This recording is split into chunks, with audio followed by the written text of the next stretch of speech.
మంట కలుస్తున్నాయి. వృద్ధాప్యంలో తండ్రి ఆలనా పాలన చూసుకోవాల్సిన కన్న కొడుకులే ఇంటి నుంచి గెంటేస్తున్నారు. హైదరాబాద్ సమీపంలోని శంషాబాద్ కు చెందిన మల్లయ్య 6 నెలల క్రితం రోడ్డు ప్రమాదానికి గురయ్యాడు.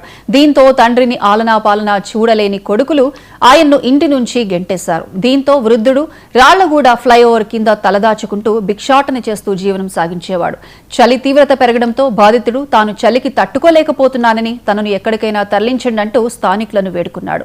ఈ ఘటన అందరి హృదయాలను కలిచివేసింది. ఇది సోషల్ మీడియాలో వైరల్ కావడంతో రాజేంద్ర నగర్ న్యాయమూర్తి దీనిపై స్పందించారు. మల్లయ్యను అనాథాశ్రమానికి తరలించాలని అధికారులను ఆదేశించారు. దీంతో స్థానిక అధికారులు ఆయన్ను అబ్దుల్లాపూర్ మెట్లోని ఆలేటి ఆశ్రమానికి తరలించారు. మల్లయ్య గారు, మీకు అంటే ఎంతమంది పిల్లలు, ఏం చేస్తారు, పరిస్థితి ఏంది ఒకసారి చెప్పండి. ఒక బిడ్డే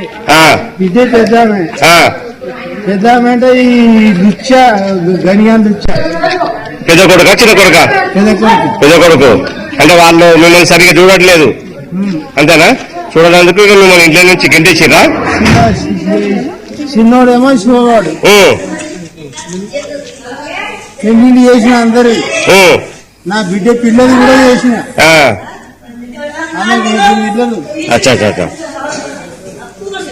సరే, మిమ్మల్ని ఇప్పుడు అక్కడ నుంచి సరిగ్గా చూడట్లేదని జడ్జి గారు ఆదేశాలకు Anjaneyulu sir, AITJ Rajendra Nagar judge గారు అంజనేయులు సారు, మరి అదే విధంగా మిమ్మల్ని Sunitha madam district legal service authority Rangareddy court నుంచి మిమ్మల్ని ఇట్లా వచ్చిందని తెలిసి ఆ కథనం ప్రకారం మేము ఇక్కడ లోకల్లో పిఎల్వి పారాలీగల్ వాలంటరీగా వర్క్ చేస్తున్న కోనమల్ల సంజీవ, మరి అదే విధంగా డిపార్ట్మెంట్ నుంచి సురేష్ గారు, మళ్ళీ శివసార్ గారు వాళ్ళ ఆధ్వర్యంతో మేము ఇక్కడ మిమ్మల్ని చేర్చడం జరుగుతున్నది.